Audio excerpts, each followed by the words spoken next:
wa syukru ala ni'amillah. Asyhadu an la ilaha illallah wahdahu la syarika lah wa asyhadu anna Muhammadan abduhu wa rasuluhu alladzi la nabiyya ba'dah, amma ba'du. Ibu-ibu, bapak-bapak, jamaah Masjid Al-Muhajirin dalam sedaya. Alhamdulillah Allah Subhanahu wa taala, pada pagi hari ini kita dapat bermuajah kembali dalam kajian sejarah Islam yang sebagaimana tadi disampaikan, kajian kita sudah sampai kepada pembahasan sejarah Islam di masa Khulafaur Rasyidin. Mudah-mudahan apa yang kita kaji ini mendapatkan sesuatu yang bermakna ya, sehingga kita bisa mengambil pelajaran atau hikmah dari apa yang kita dapati hari ini dan menjadi sebuah ilmu yang bermanfaat. Bapak Ibu sekalian, syukur kepada Allah Subhanahu wa taala pada kesempatan ini masih diberikan kesempatan bisa menikmati hidup gitu ya. Hidup karena kita rayakan alhamdulillah, bersyukur ya. Kenapa? Karena kadang kita itu suka lupa bersyukur begitu ya, lupa bersyukur.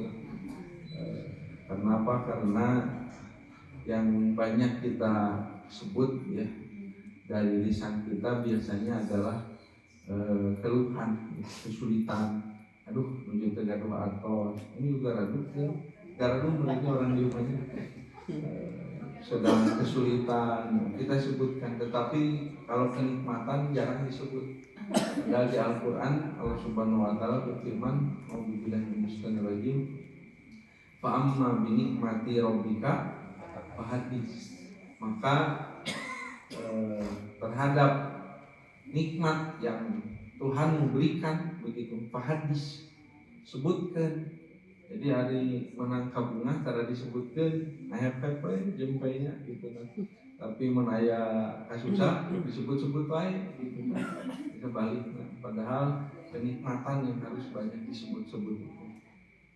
Nah, Bapak Ibu sekalian, ya, rasa syukur kita mari kita aplikasikan atau buktikan dalam kehidupan sehari-hari dengan memperbanyak ibadah. Nah, salah satu ibadah ada yang disebut dengan ibadah di rumah, ibadah yang tidak terikat dengan kaifiat dan juga ruang dan waktu. Nah, salah satu ini diantara thalabul ilmi. Maka mari kita lanjutkan kembali setelah libur panjang itu tadi. Kita lanjutkan kajian ini. Kita membahas Khalifah Utsman bin Affan. Sebetulnya pembahasan ini sudah dimulai dari pertemuan sebelumnya. Ya, kita sudah membahas mengenai keutamaan Utsman bin Affan. Beliau itu adalah seorang yang waktu itu pernah kita bahas ini pintas saja mengingatkan. Termasuk orang yang mudah menerima hidayah. Karena tidak semua orang itu mudah. Jadi ada orang yang dikasih nasihat atau dibejaan teh nurut gampang, hese aja gitu kan. Termasuk kita, termasuk yang susah atau seperti gini gambarannya. Kita punya anak misalnya. Anak kita itu ada yang mudah gitu ya, diarahkan misalnya nah sholat, jangan sengkat sholat gitu tak. Atau bahkan kadang ada yang sudah tidak disuruh lagi, sudah adan deh panggil anak gitu, bapak nama dicingkirnya, anaknya sudah lebih duluan ke masjid. Ada yang ayah no halarese can 7 kali mah di iya gitu tanya sholat, cicing gue tapi kan ke abah pandang guys emosi no? Sudah molatot sospol sosorongan bari molatot karek cepat tadi bedak teh bari baeun bari jubrak terus gitu ya mau gitu tak ya gitu. Nah, jadi memang nanti orang itu ada kecenderungannya sendiri. Jadi seperti anak itu ada, dia itu punya arahnya, wijahnya sendiri. Sama kita juga ya, ada yang mudah, ada yang susah begitu ya. Diajarkan sebarangkali ngese gitu kan. Tapi ada yang mudah sekali begitu. Nah, Utsman bin Affan termasuk yang mudah menerima hidayah. Makanya yang mengajak masuk Islam Utsman bin Affan itu bukan Nabi, cukup oleh Abu Bakar ya. Jadi Abu Bakar pada saat itu berbicara kepada temannya Utsman bin Affan, ayo sana, saya juga baru masuk Islam. Nah, Islam teh, oh siap ikut. Jadi beres gitu. Jadi tidak termasuk sahabat yang dermawan, dijanjikan juga surga karena hartanya begitu. Jadi orang yang masuk surga karena hartanya adalah salah satu Utsman bin Affan. Kata Nabi SAW, setelah apa yang diinfakkan oleh Utsman, maka tidak ada yang menghalangi masuk surga. Kenapa? Karena infaknya itu, kalau bahasa teman saya itu, infak nanti sodako brutal disebut nanti. Sodako brutal deh kumaha. Jadi antara di itu bro gitu lah. Ada orang kan sok dipikir-pikir lah kayak keluarkan ulah dikeluarkan sabaraha cukup gila tertulus kayak selain kayak perlu kamu gitu tanya. Jadi banyak berpikir gitu. Kalau Utsman bin Affan mengeluarkan infak tidak banyak berpikir, keluarkan gitu. Orang oke ayah keluarkan tapi kelepasan mana yang mondokkan infak yang lain ada rasa anten di itu 5.000.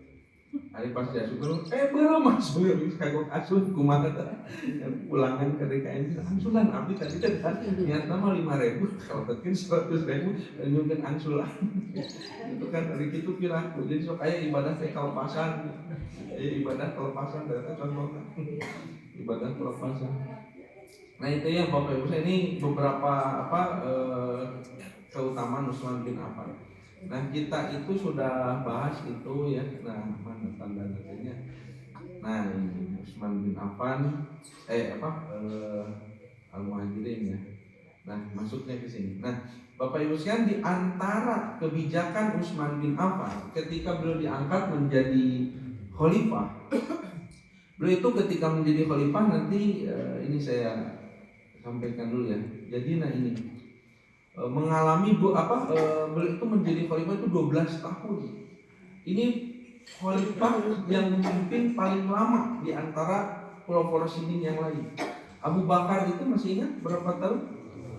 2,5 tahun Abu Bakar itu, ya, 2 tahun 6 bulan. Kemudian Umar bin Khattab 10 tahun. Ali bin Abi Thalib 5 tahun. Nah, Utsman bin Affan itu 12 tahun paling lama. Tapi dari 12 tahun kepemimpinannya itu para ulama membagi dua fase gitu. Ada 6 tahun pertama adalah tahun kemakmuran. Jadi memang Islam mengalami kemakmuran. Sebetulnya ini warisan dari kepemimpinannya Umar bin Khattab. Ketika kepemimpinan Umar bin Khattab pada saat itu sangat luar biasa ya, maka Islam mengalami masa kejayaan pada masa itu. Dilanjutkan oleh Utsman bin Affan ya.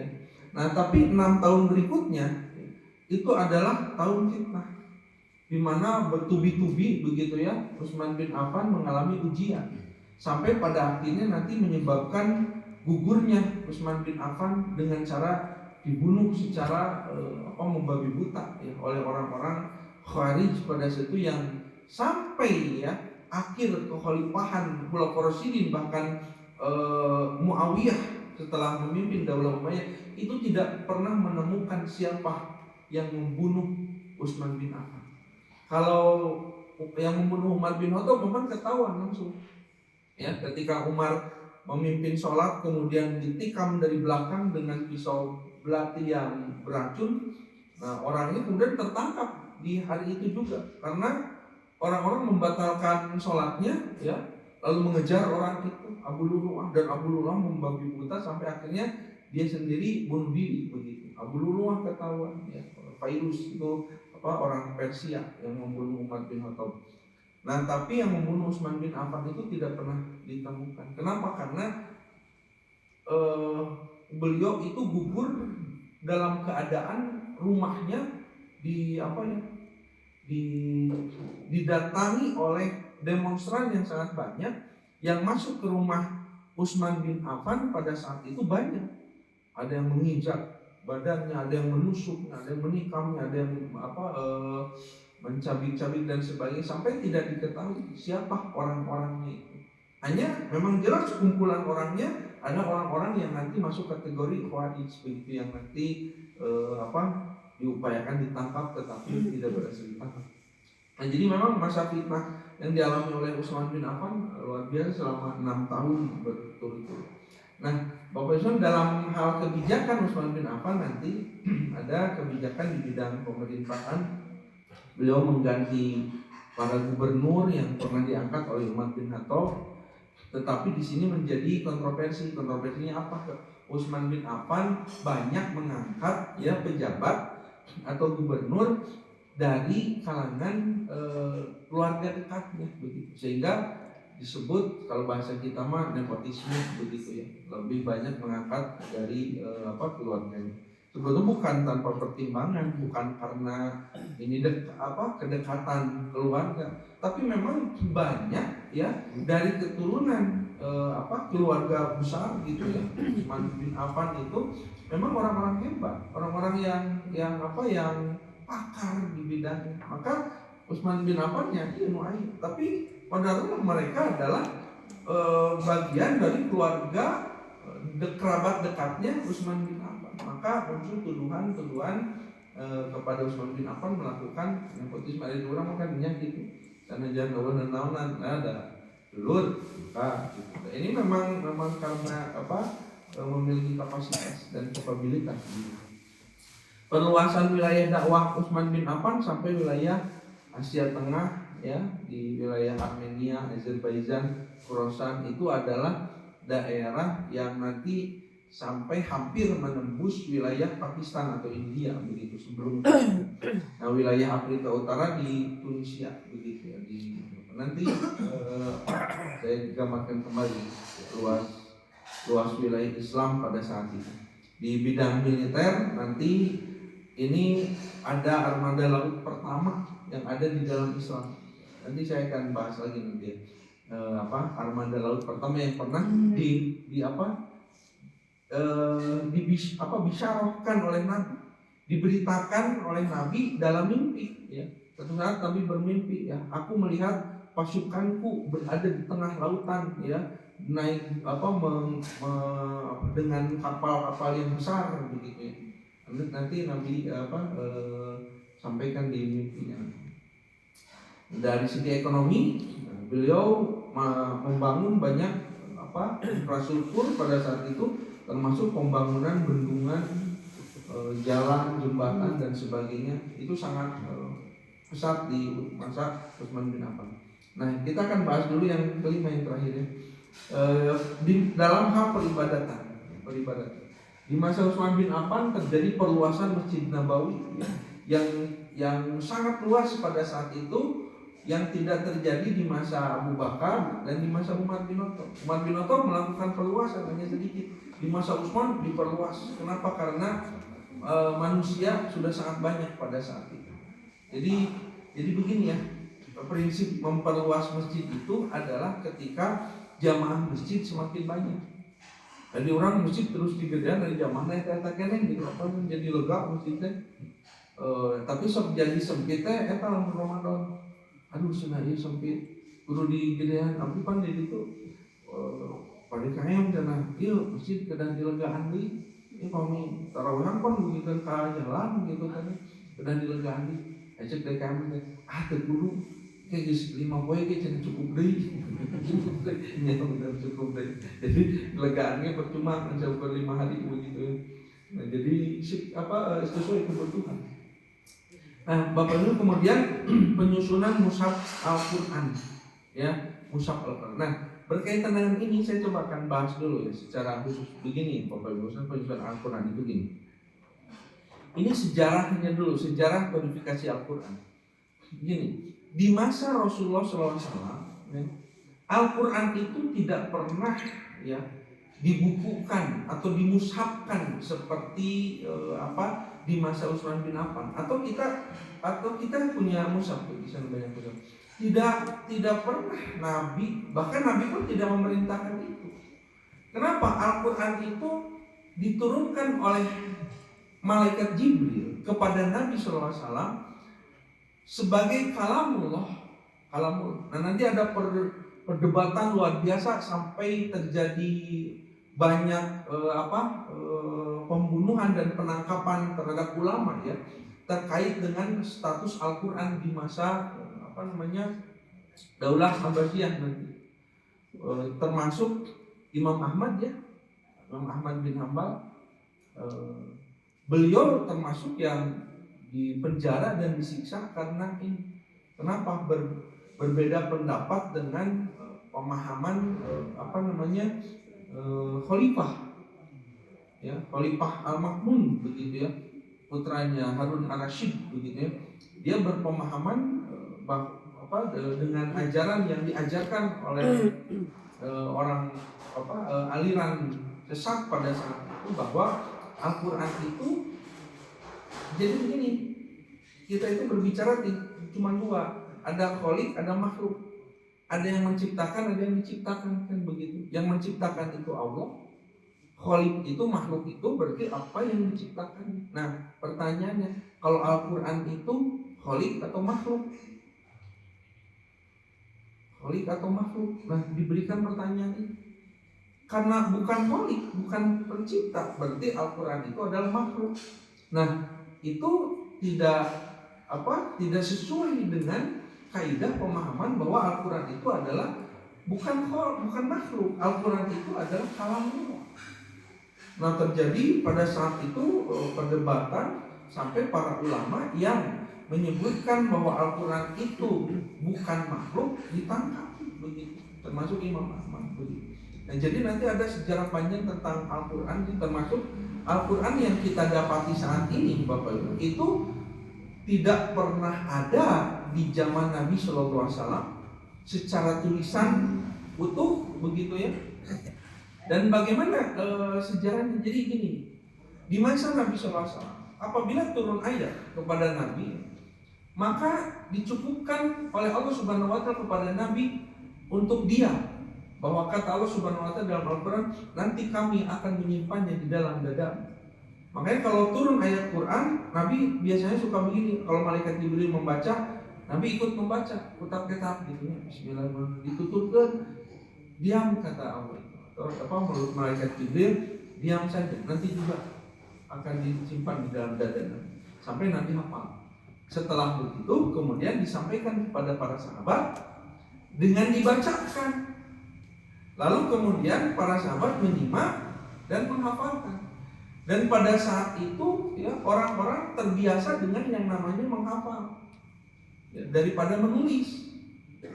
Makanya orang-orang Arab pada saat itu orang-orang yang kuat hafalan, dibacakan apa. Nah cuman kadang Nabi SAW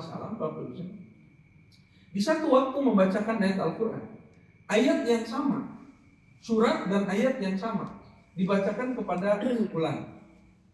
Nah kemudian di waktu yang lain turun lagi ayat yang sama, surat yang sama dengan ayat yang sama. Jadi begini, Al-Quran itu kadang tidak turun sekali. Contoh ya, surah Al-Fatihah itu turun 2 kali. Di Mekah turun, di Madinah turun, tapi ayat yang sama. Maksudnya dibacakan ulang oleh malaikat Jibril. Tapi satu saat ada bacaan yang cara membacanya berbeda. Contoh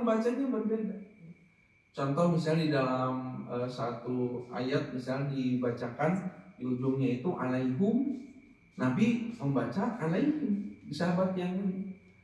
Seperti bacaan lain misalnya wadduha, terus ada wadduhe gitu ya. Itu Nabi bacakan juga. Makanya satu saat begini di Umar bin Khattab satu saat bertemu dengan sahabat yang lain, saya lupa, tidak dicatat. Lalu Umar mendengar bacaan sahabat itu. Kita mendengar bacaan sahabat itu, pasti dengarkan. Kenapa cenah cik Umar? Tadi teh maca Quran teh kumaha? Cik balikan deui. Dibaca lagi. Lain gitu cara bacanya cik Umar. Membacanya begini, begitu. Tidak. Yang aku dengar dari Rasulullah, iya cenah baca. Wah salah cenah cik Umar teh. Bacaan aku mendengar dari Rasulullah atau Umar bacaan seperti ini. Akhirnya keduanya datanglah kepada Rasulullah. Ya Rasulullah, Kumaha tanya, iya sih iya maca itu benar Quran teh. Nah kumaha cik Nabi teh cik bacakeun dibaca. Benar cik Nabi teh. Ah, kan abdi mah kieu maca teh dibacakan oleh umat. Kata Nabi, betul bacaan kamu teh. Jadi ternyata kadang ada ayat Al-Quran ya yang cara membacanya berbeda, tetapi dua-duanya juga adalah wahyu dari Nabi. Makanya nanti ada yang disebut dengan qiraatus sab'ah gitu. Bacaan yang berbeda. Ini ketika menyebar kepada para sahabat, kemudian mereka tidak dipahamkan dengan benar, dan ketika Al-Quran nanti kemudian dituliskan oleh masing-masing orang, jadi beda-beda. Nah yang kemudian nanti memunculkan konflik. Bahkan di masa Utsman bin Affan ya pernah terjadi orang-orang itu saling mengkafirkan. Satu saat Hudzaifah ya ketika ditugasi oleh Utsman bin Affan memimpin pasukan untuk berperang ya ke wilayah Azerbaijan gitu ya. Itu penduduk Syam dengan penduduk Irak, mereka saling mengkafirkan. Kenapa? Ketika mereka membacakan ayat Quran, no ieu macana kieu, no ieu macana kieu, pasnya bahkan saling mengkafirkan. Kamu kafir sama maca Quran temannya gitu. Kamu yang kafir sama. Makanya dilaporkan kepada Utsman bin Affan. Wahai Utsman, ya ini bahaya kalau dibiarkan begitu ya. Orang-orang membaca Al-Quran dengan bacaan yang berbeda, kemudian mereka saling mengkafirkan. Ini harus ada tindakan begitu. Nah makanya nanti dilakukanlah penyusunan mushaf Al-Quran. Nah sebelumnya kita kembali kepada di zaman Rasulullah SAW. Jadi gini, di zaman Rasul itu ketika turun Quran, Rasulullah itu punya 43 orang ya penghafal Quran, termasuk beberapa orang diantaranya 7 orang itu diperintahkan oleh Rasulullah sok tulis Nabi teh begitu ya, tuliskan Quran. Tapi mereka menuliskan Qurannya itu tidak di secari kertas. Zaman dulu belum ada kertasnya. Nanti kertas itu muncul di masa Daulah Abbasiyah. Itu produk Cina. Tiba-tiba memang Cina ya, banyak produk. Jadi kertas itu diimpor dari Cina begitu ya di masa Daulah Abbasiyah. Sehingga muncul kitab. Nah, sebelumnya orang-orang kalau menuliskan itu di atas kulit. Nah, tapi kalau orang Cina mah dulu suka mengukir di atas bambu, di bambu. Jadi bambu panjang begitu, kemudian diukir, menulis, kemudian diuntai. Jadi ngeberebet itu tak. Kalau di tempat-tempat lain masih dituliskan dalam kulit hewan yang dikeringkan, termasuk di Arab. Nah, tapi karena yang namanya kulit itu ya, masih merupakan barang yang memang bukan mahal ya. Kenapa? Karena bisa dipakai untuk pakaian, bisa dipakai untuk membuat tempat minum dan lain sebagainya, pelana kuda dan sebagainya. Sehingga orang kalau mau menuliskan di atas kulit itu lebar lah istilahnya. Kenapa? Mewah. Makanya baru mereka menggunakan itu ketika tulisannya tulisan yang berharga. Seperti apa? Syair. Kalau mereka sudah pastikan syairnya bagus ya, dan ketika dibacakan diapresiasi, juara lah istilah, baru dituliskan di atas kulit hewan yang kering, ditempel di Ka'bah. Makanya tidak mudah dulu itu untuk menuliskan sesuatu. Makanya lebih mengandalkan hafalan. Nah satu saat ada sahabat menuliskan di kulit yang dikeringkan, gulung simpan. Ada lagi yang karena tidak ada bahan lagi, ada tulang dipakai diukir gitu, nulis Quran. Jadi tulang bekas tulang bisa makan daging onta misalnya, daging onta diukir tulisan begitu. Terus ada juga yang mengukir di batu begitu. Jadi berserakan begitu. Cuma dikonfirmasi kepada Nabi, ya Rasulullah, ini tulisannya seperti ini. Ya, cek Nabi gitu ya, dikonfirmasi oleh Nabi. Nah, tapi tidak ada Quran yang kemudian disusun gitu ya, di masa Nabi. disampaikan seperti itu. Jadi lembaran-lembaran yang terpisah. Nah, jadi Quran itu disampaikan mengandalkan hafalan. Tidak ada orang sengaja baca Quran itu seperti kita. Nyenak mushaf baca bilang sama Yunus buka halaman nah teh hafal teh orang menun. Nah, di zaman baheula mah itu cara baca Quran teh. Kenapa? Kalaupun ada orang punya selembar mushaf, selembar suhuf, selembar tulisan Quran, paling kata teh 5 ayateun gitu teh 14 ayateun dan bukan untuk dibuka dibaca gitu. Simpan wae begitu ya. Karena mereka membaca Quran dengan hafalan. Karena disebutnya Quran, Qur'anan artinya maca gitu. Nah, maka ketika Rasulullah SAW meninggal dunia, kemudian di masa Abu Bakar terjadi perang Yamamah. Perang Yamamah itu perang melawan nabi palsu. Jadi kan di zaman Abu Bakar yang dilakukan Abu Bakar waktu itu memerangi orang murtad, memerangi orang yang menolak hukum zakat, memerangi orang yang mengaku nabi. Contoh Musailamah al-Kadzdzab itu, dia itu pengikutnya banyak. Jadi orang yang mengaku nabi kalau di zaman Ayyunawa di zaman hari tadi kisahnya. Nah, si Musailamah itu sebetulnya mengaku nabi bahkan sejak masih ada Nabi SAW, Nabi Muhammad. Nanti pasti dipercaya begitu Nabi SAW meninggal dunia, sebagian orang mendatangi Musailamah. Kemudian mengukuhkan gitu Musailamah menjadi nabi begitu. Maka diperangi oleh Abu Bakar. Nah, terjadi perang namanya perang Yamamah. Ya, terjadi perangnya di Yamamah. Nah, pada perang itu karena saking banyaknya pengikut Musailamah begitu ya, maka perangnya sangat dahsyat pada itu sampai banyak dari ratusan kaum muslimin pada situ yang mereka termasuk para penghafal Quran. Orang-orang yang diandalkan pada situ menjaga Quran, lalu kemudian untuk mengajarkannya ke generasi berikutnya. Banyak yang berguguran, meninggal dunia. Maka pada situ Umar melihat, kata Umar, ini bahaya begitu. Aku khawatir begitu bahwa para penghafal Quran ini kemudian habis. Kenapa? Karena masih dalam masa jihad, masa peperangan. Maka datang kepada Abu Bakar, wahai Abu Bakar, coba Al-Quran itu kita jaga bukan hanya berdasarkan hafalan. Kenapa? Banyak orang-orang yang gugur, orang-orang yang hafal Quran gugur. Terus kumaha cek Abu Bakar itu? Bagaimana kalau kita tuliskan? Sok ada modal negara gitu ya menyimpan membeli bahan gitu untuk menuliskan Al-Quran. Tapi Abu Bakar, kata Abu Bakar, bukan masalah biaya, tapi aku tidak mau melakukan sesuatu yang tidak pernah dilakukan di masa Rasulullah. Rasul tidak pernah melakukan, Rasul tidak pernah memerintahkan untuk menuliskan Al-Quran begitu ya, membukukan Al-Quran begitu. Lalu kemudian datang Ali bin Abi Thalib, sekali tekniknya senang begitu Abu Bakar betul pendapat Umar begitu bahwa Al-Quran telah dikhawatirkan hilang begitu. Maka diusulkan sampai akhirnya pada saat itu Abu Bakar ya menerima. Kata Abu Bakar, ya sudah begitu ya, kita tuliskan saja Al-Quran.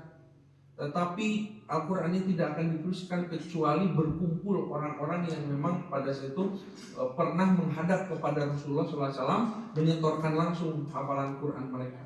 Maka dipanggil para sahabat itu, dipanggil, termasuk ya yang paling terakhir menyetorkan hafalan Qurannya kepada Rasulullah itu adalah Zaid bin Sabit. Zaid bin Sabit itu orang yang terakhir menyetorkan hafalan kepada Rasulullah. Dari mulai awal sampai akhir dan sudah diverifikasi lah istilahnya oleh Rasulullah bacaan Zaid bin Sabit benar, dan Zaid bin Sabit pada saat itu termasuk yang diperintahkan untuk menulis oleh Nabi, cik tuliskan Quran. Dan tulisan pada saat itu jangan dibayangkan seperti tulisan zaman sekarang.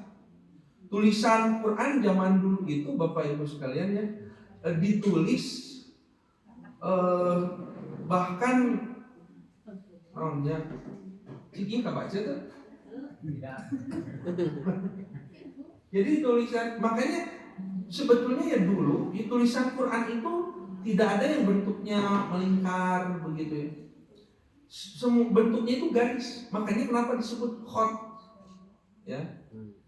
Kaligrafi atau tulisan Quran, tulisan itu kan dalam bahasa Arab disebutnya khot. Apa itu khot artinya? Khot itu artinya garis. Makanya ada khotulistiwa. Katulistiwa, katulistiwa garis. Tapi di bahasa Arab gitu kan. Khotulistiwa ya. Garis tengah. Khotulistiwa itu dalam bahasa Arab, jadi katulistiwa. Garis gitu kan. Jadi tulisan Quran itu garis-garis saja, tidak ada bulat gitu melingkar, tidak. Nah, ada melingkar dan semua itu terkadang ya. Di zaman dulu orang Arab tidak mengenal lingkaran untuk menuliskan tulisan Arab, garis, makanya disebut khot. Nah, dan tulisannya pun dijamin mau bisa kebaca Quran, ya. Nah, ini saja tulisan ini tulisan manuskrip Quran di masa, bukan di masa sahabat bahkan begitu ya, masih di masa Daulah Umayyah begitu. Tulisannya sudah seperti ini, apalagi sebelumnya. Begitu kabaca kita surat Toha ini, bilang surat. Nah itu nu gampang katingalin. Itu tulisannya apa? Bismillahirrahmanirrahim. Toha, itu Toha. Ini saya gitu, saya potong-potong Bismillahirrahmanirrahim Toha gitu ya. Ma'anzalna dari sampai sini. Ma'anzalna kandapna alaika itu cocok membaca alaika itu juga gitu. Alaika. Jadi tulisan itu tidak sulit untuk dibaca zaman dulu itu ya, tulisan. Tapi dikonfirmasi oleh Nabi SAW. Dan Bapak Ibu sekalian, di zaman Nabi itu Al-Quran itu tidak dibubuhkan ayat. Di kita makan ayat 1, ayat 2, ayat 3 gitu kan ya. Sehingga misalnya surat Babari atau surat An-Nas misalnya. Bismillahirrahmanirrahim. Qul a'udzu birabbin nas ayat 1, Malikin nas ayat 2. Tidak ada. Jadi zaman dulu itu kalau mengutip ayat Quran tidak seperti kita, sebagaimana tercantum di dalam Al-Quran. Surat Al-Baqarah ayat 20 tidak ada begitu. Zaman dulu baca langsung. Bahkan disebut surat, kata Nabi, bacalah surat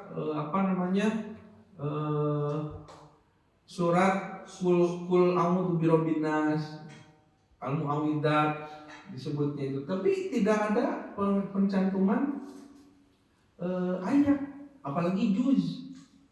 Adanya juz itu kadinakeun untuk mempermudah orang-orang yang menghafalkan Quran di masa kekinian ya, membagi-baginya. Jadi Quran dibagi jadi 30 juz. Itu Nabi tidak pernah membagi 30 juz. Ya. Yang dibagi itu berdasarkan surat saja. Ini surat Al-Fatihah, surah Al-Baqarah, surah Al-Imran. Tidak ada pembagian juz. Pembagian juz itu hanya memudahkan untuk para penghafal Quran kekinian gitu ya, di masa ini, di masa akhir-akhir gitu, agar membagi yang babari ngapalkeun. Ada kalau misalnya disebutkan surat, jadi terseimbang. Surat Al-Baqarah 200 berapa? 86 ayat. Ada surat Inna atau Inna kan 3 ayat begitu. Tapi kalau dibagi berdasarkan juz jadi seimbang. Setiap juz terdiri dari 20 halaman misalnya, dibagi-bagi. Itu zaman Nabi tidak ada, bahkan jangankan juz ya, penomoran saja tidak ada begitu di zaman Quran kan gampang begitu. Hanya Nabi menyebutkan mengkonfirmasi kepada Zaid bin Sabit. Nah, nanti surat ini dibaca setelah surat ini dibaca setelah surat ini. dibacakan oleh Zaid bin Sabit pada saat itu ya secara utuh dari mulai Al-Fatihah sampai Anas. Nah itu sudah susunannya sudah dikonfirmasi oleh Rasulullah SAW. Termasuk beberapa tulisan yang dituliskan oleh Zaid bin Sabit di lembaran kulit itu Nabi konfirmasi nyakitu nulisna gitu. Selesai. Nah di masa Abu Bakar, makanya ketika Abu Bakar kemudian memunculkan kebijakan Al-Quran ditulis, maka dipanggil Zaid bin Sabit. Zaid kata Abu Bakar itu sok pimpin menuliskan Quran. Lalu kemudian Zaid bin Sabit ketika dihadapkan di situ Abu Bakar, Umar, kemudian Ali bin Abi Thalib untuk diperintahkan memimpin penulisan Quran, kata Zaid bin Sabit apa? Begitu. Sesungguhnya aku tidak mau begitu. Tidak mau Zaid bin Sabit itu. Jadi awalnya yang menolak itu Abu Bakar, tapi Abu Bakar akhirnya menyetujui. Sekarang Abu Bakar meminta Zaid untuk menuliskan Quran, Zaid tidak mau begitu. Tidak mau begitu. Berat. Saya tidak mau, di zaman Nabi juga kan tidak dilakukan. Nah, sampai akhirnya sudah beberapa kali dipanggil, akhirnya Zaid bin Sabit menyetujui. Ya sudahlah begitu tulis, tapi sesungguhnya tugas yang kalian berikan kepadaku ya wahai Khalifah Abu Bakar dan juga Umar pada saat itu ada ya bagiku lebih jika dibandingkan dengan memindahkan sebuah bukit atau gunung begitu, menuliskan Al-Quran jauh lebih berat begitu. Berat, ya tugas yang berat begitu. Tapi pada akhirnya Zaid bin Sabit menyetujui. Akhirnya berbukti dipanggil oleh Zaid bin Sabit, diumumkan oleh Khalifah pada saat itu, siapa yang pernah menuliskan Al-Quran, siapapun, dan pernah ditunjukkan kepada Rasulullah tulisan itu, kumpulkan semuanya. Maka orang-orang yang pernah menulis, saya pernah menulis di lempengan batu, ada batu lempengan itu di bawah-bawah. Ya Abi nulis itu batu.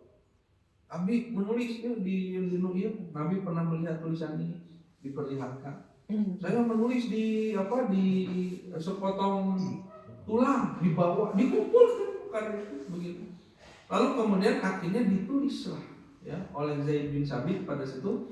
Karena Zaid itu termasuk sekretaris Rasul dan beliau itu menguasai lebih dari 7 bahasa. Zaid bin Sabit memang orangnya memiliki kemampuan kecerdasan linguistik gitu ya. Oleh Nabi diutus Zaid diajar bahasa Persia di Persia. Ditugasi oleh Nabi ya, selama 6 bulan, baru sebulan sudah pulang. Sebalik deh atau biasa bahasa di orang-orang Romawi bisa. Jadi belajar bahasa punya kemampuan itu. Menuliskan, ditulis pada saat itu dalam lembaran kulit, kemudian dikumpulkan dan waktu yang dibutuhkan untuk menuliskannya itu selama 1 tahun. Karena tidak mudah. Kenapa? Ketika Zaid menuliskan satu ayat atau satu surat, dikonfirmasi dulu para penghafal Quran. Umar baca anak begitu. Dibaca, ditulis, dibaca dulu, dikonfirmasi. Sudah selesai selama 1 tahun ya, selesai penulisan, lalu kemudian diikat Quran lagi tong kebayang sakit. Kulit atau bayang tuh kulit domba misalnya.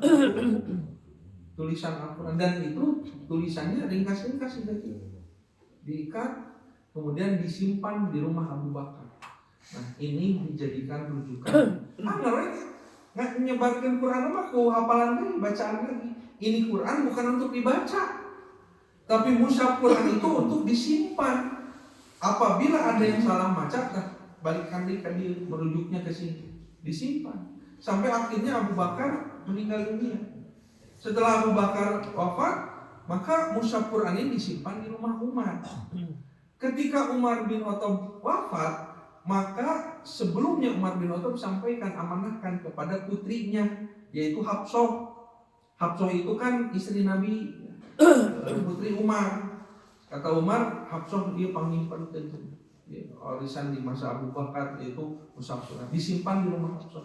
Makanya di masa Utsman bin Affan ketika Utsman bin Affan tadi yang didatangi oleh Hudzaifah al-Yamani ya beliau baru pulang dari Irak, wah Utsman cenah ieu manusia yang masuk Islam itu sudah sangat banyak sampai ke wilayah Afrika, sampai ke wilayah Asia dan sebagainya. Ini bacaan sudah sangat beragam dan orang saling mengkafirkan. Sebetulnya bukan salah bacaan, tidak salah bacaannya itu. Tetapi orang tidak mengerti bahwa ini bacaan ini diriwayatkan oleh siapa, dari Nabi, ini diriwayatkan oleh siapa, kemudian dari Nabi, masing-masing dari Nabi. Tapi orang-orang harus ada standarisasi, termasuk tulisan juga jangan sampai lihat. Orang itu begini Pak, hafal Quran, ketika hafal, iseng lah istilah namanya, atau memang sengaja dia tuliskan. Tapi tulisannya berdasarkan versi masing-masing. Ya, bacaannya seperti inilah. Ya. Ini contoh-contoh bacaannya di beberapa perbedaan bacaan gitu. Seperti ada yang dibaca alaihimu, ada sirot jadi zirot, kan ada bacaan begitu. Sirotol mustaqim, ada zirotol. Malik yaumiddin, maknya panjang pendek. Panjang, ada yang membaca pendek. Malik yaumiddin, dan riwayatnya ada. Nah, makanya orang ketika yang ini baca panjang, yang ini baca pendek, yang ini bacanya sirot, yang ini bacanya zirot. Nah, tapi bacaannya benar. Bacaannya sesuai dengan riwayat. Ya. Tapi pas begitu dituliskan, karena nu imam macana kieu, jadi tulisannya beda. Akhirnya khawatir Quran itu kemudian dituliskan sembarangan, ya, sehingga macam-macam tulisannya teh. Di huruf-hurufnya. Makanya pada saat itu diusulkan kepada Utsman bin Affan, ini harus dituliskan Al-Quran itu distandarisasi. Makanya pada situ Utsman bin Affan memanggil kembali siapa? Zaid bin Sabit yang pernah ditugasi oleh Abu Bakar. Panggil lagi ketuanya Zaid, begitu. Ini berdasarkan laporan dan juga akhir musyawarah. Akhirnya Utsman bin Affan pada saat itu ya memerintahkan Zaid bin Sabit menuliskan kembali Al-Quran ya untuk diperbanyak. Dibuatlah tim pada saat itu dilakukan penulisan, maka Quran dituliskan 7 atau 8 eksemplar Quran pada saat itu dituliskan. Dan tulisannya ya tadi masih berupa khot garis, tanpa ada titik, tanpa ada harokat, dan tidak dijadikan sebagai bahan bacaan, tetapi untuk standarisasi. Maka setelah dituliskan, nah inilah yang kemudian disebut Mushaf Utsmani. Mushaf Utsmani, jadi Quran sudah disusun ya, tulisannya nih. Tulisannya distandarisasi di masa Utsman bin Affan.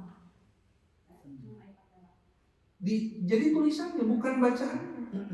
Nah, yang ditulis oleh Utsman bin Affan pada saat itu, ya di masa Utsman bin Affan pada saat itu sudah mewakili semua qiraah. Sudah mewakili. Jadi kalaupun dibaca zirot, anggapnya tulisan nama sirot. Sampai macana zirot, wadduha, anggapnya tulisan nama terus alif bingkeng, yaitu ya tanpa titik di belakang. Jadi menulisnya begitu. Jangan ditulis dengan cara yang berbeda. Kalau ada yang menulis dengan cara yang berbeda, ya, karena bacaannya berbeda, kata Utsman, bakar. Makanya dibakar pada saat itu Quran-Quran yang ditulis dengan tulisan dengan persepsi masing-masing. Kenapa bisa begitu? Karena ya, mereka hafal Qurannya, kan salah cara nulisnya. Siga Quran terso, lamun daya mushaf, bapak ibu ya. Apa surat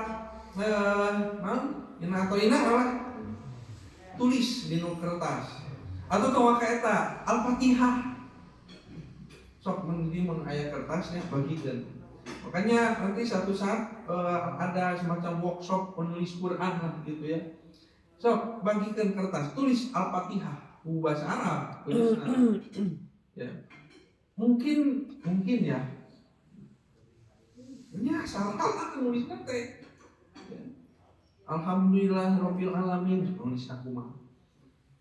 Karena ketika dituliskan begitu ya, Seseorang kemudian akan mempersepsikan tulisan itu berdasarkan apa yang dihafal, tapi dia salah cara menulisnya. Makanya distandarkan oleh Utsman bin Affan. Maka akhirnya disebarkanlah pada situ Al-Quran di masa Utsman bin Affan ya. Ini sudah ya.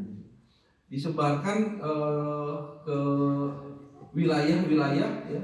7 eksemplar Quran di Madinah disimpan 1, dikirim ke Mekah 1, kemudian ke Syria ya, ke Basrah di Irak, kemudian Kufah juga di Irak, ke Yaman wilayah selatan, kemudian di Bahrain wilayah timur dikirim Quran. Nah, kata Utsman bin Affan begitu ya, siapapun yang memiliki tulisan Al-Quran ya di daerahnya masing-masing luruk bakar. Kenapa? Bisi tesarwajin. Nah, nanti lagi kalau ada yang mau menuliskan Al-Quran merujuk kepada tulisan ini. Maka jadilah standar pada saat itu tulisan Mushaf Utsmani. Tapi Mushaf Utsmani ya begini. Ya, tidak bertitik, tidak berharokat. Orang masih hafal, tapi kemudian sekian tahun kemudian ya orang menghafal ada yang bukan.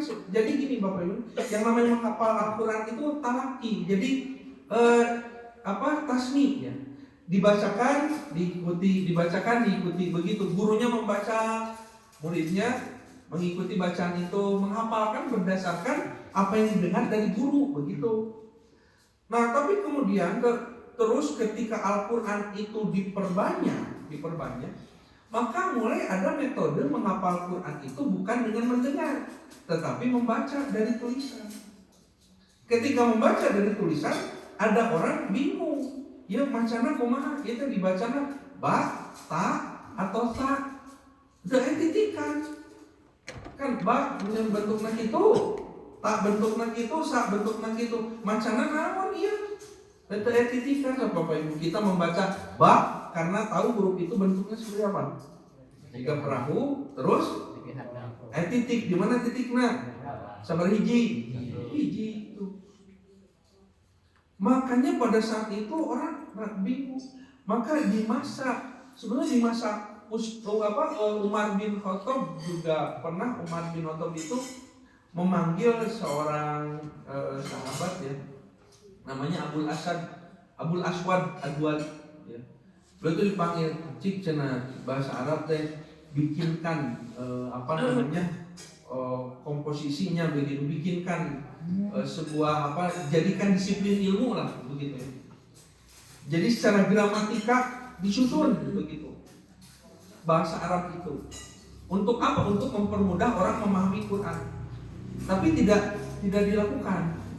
Di masa Utsman bin Affan juga dipanggil Abul Aswad Ad-Duali itu, coba bikin begitu. Nah, Abu Aswad coba membuat, tapi tidak selesai. Dan di masa Ali bin Abi Thalib, nah nanti maka pada masa Khalifah Ali bin Abi Thalib, Abul Aswad Ad-Duali begitu ya, dipanggil oleh Ali bin Abi Thalib, coba rumuskan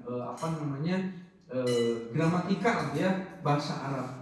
Kata Ali bin Abi Thalib kepada Abul Aswad, bagi ya si kalimat atau kata dalam Quran ya dengan pembagian strukturnya dibagi. Maka muncullah pada saat itu yang disebut dengan ilmu nahwu. Ilmu nahwu itu Abul Aswad Ad-Duali yang merumuskan. Berdasarkan petunjuk dari Ali bin Abi Thalib. Nih, kalau benda-benda disebutnya isim.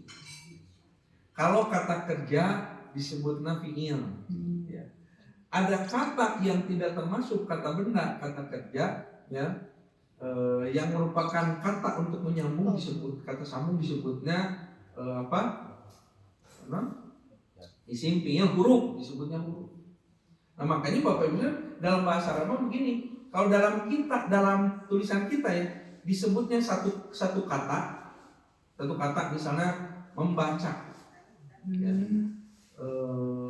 Di dalam bahasa Arab disebutnya kalimat. Satu kalimat kata. Jadi membaca itu satu kalimat. Kalimatun. Kalau satu kalimat di dalam bahasa kita, misalnya saya membaca buku, itu kalimat kan dalam bahasa Arab disebutnya jumlah gitu ya. Jadi kalau satu kata itu kalimat ya, kalau untaian kata disebutnya jumlah. Nah itu disusun di masa itu ya. Makanya pertama kali nahwu ya, ilmu nahwu begitu itu di masa Ali bin Abi Thalib, yang menyusunnya Abdul Asad Ad-Duali untuk membantu orang memetakan, membagi ya cara membaca Quran ya, menentukan harokat akhir. Karena ada yang membaca, coba Bapak Ibu, ada misalnya kalimat mananya, saya coba ini contohkan lah ya.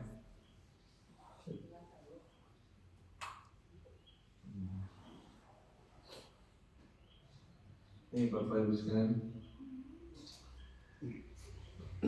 ini nih saya tulis lah di sini, tulis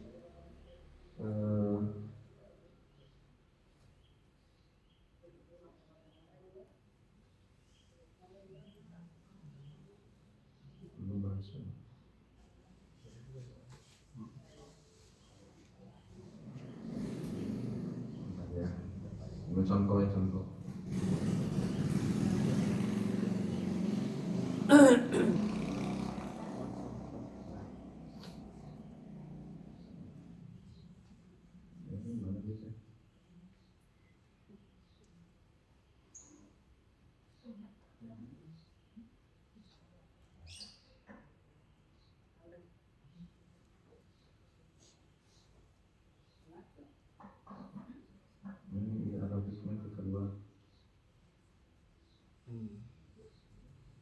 Keluar jadi total panel ya total panel bahasanya gitu pakai alami deui alami deui di sini ini harus direspon.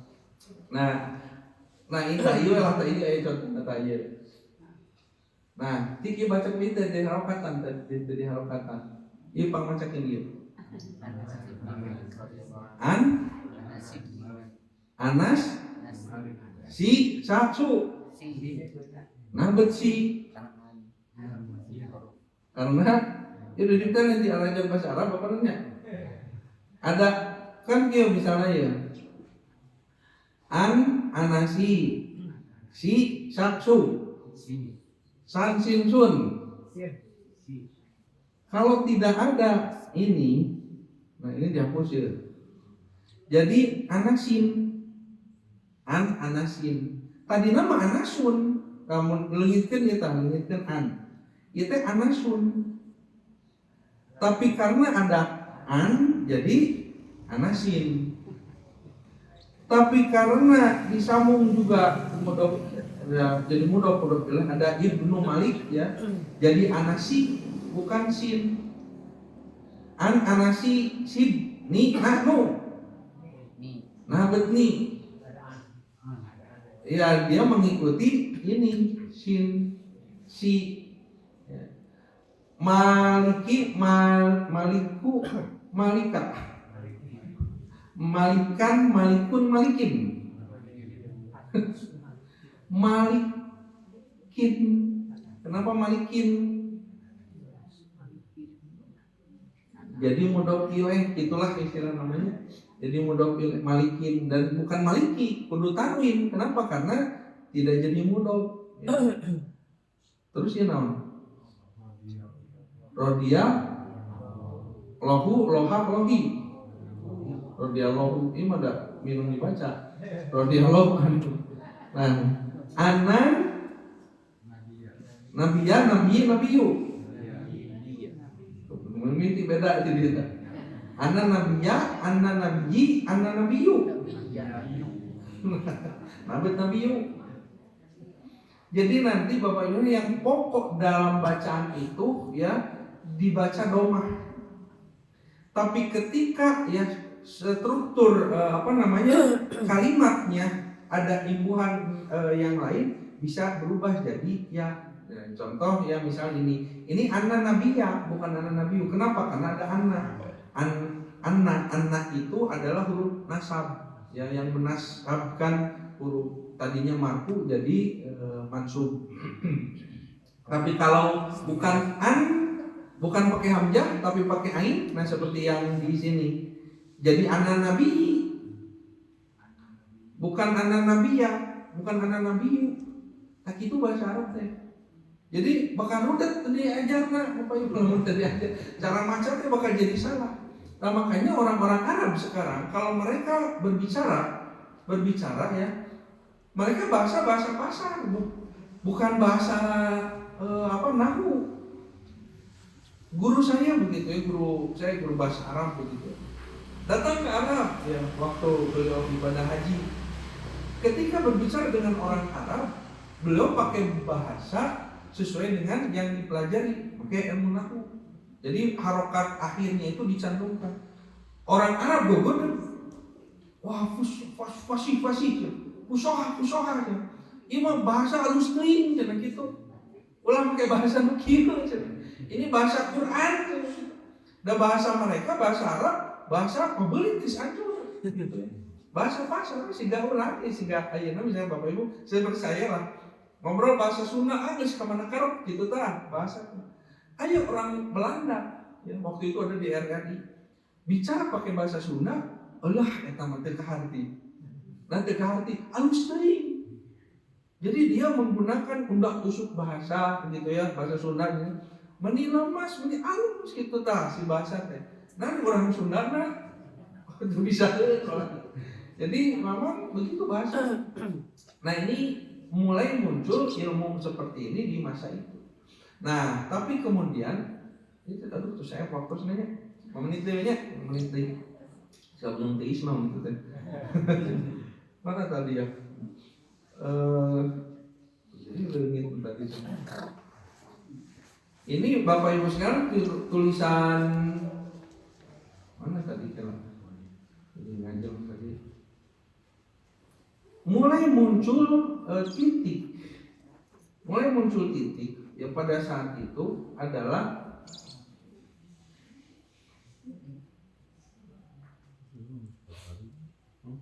nah ini titik itu.